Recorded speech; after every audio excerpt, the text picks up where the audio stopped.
l'océan, le grand continent de plastique, et on cherche les particules. Et donc là, effectivement, on en trouve beaucoup.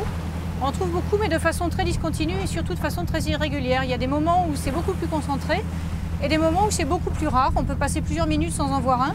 Ça reste très beau, mais le problème, il est bien là, bel et bien là. Regarde là-bas, là, le gros. On m'a posé la question par des journalistes, c'était est-ce qu'on était l'équivalent, le bateau était l'équivalent d'un brise-glace en fait qui briserait une couverture continue de plastique. Donc là on en est loin comme ça se voit. C'est par contre très hétérogène et c'est des plastiques de toute nature. Mais c'est quand même très perturbant parce qu'effectivement il y a des milliers et des milliards de morceaux de plastique.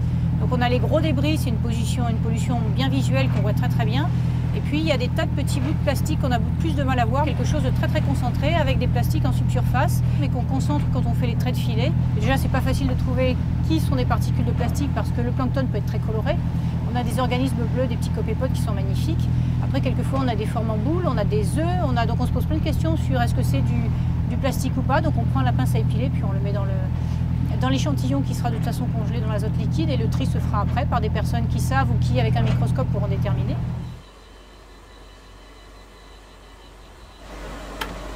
Donc en fait ces échantillons, ils ont été pris en surface avec un filet de 180 microns.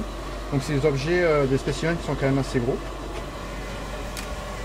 Tac.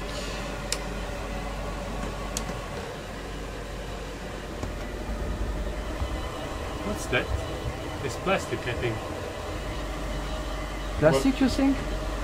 Yeah, but it's not natural for sure. Elle est pas très chaude, hein? Vas-y.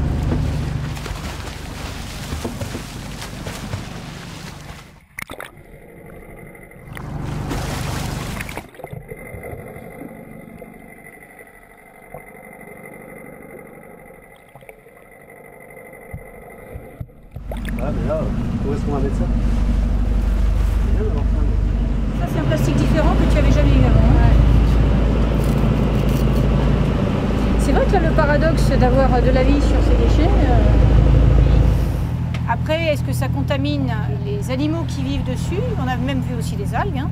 C'est là tout l'enjeu aussi, c'est une partie du travail que fera Melissa Duhaime sur les échantillons qu'on récupère. Elle va regarder quelles sont les bactéries et les formes de vie qu'on peut voir sur ces plastiques. Si on fait les calculs, si on réalise le total du volume qui est impliqué avec le total des déchets qui sont dedans, c'est là que ça devient préoccupant.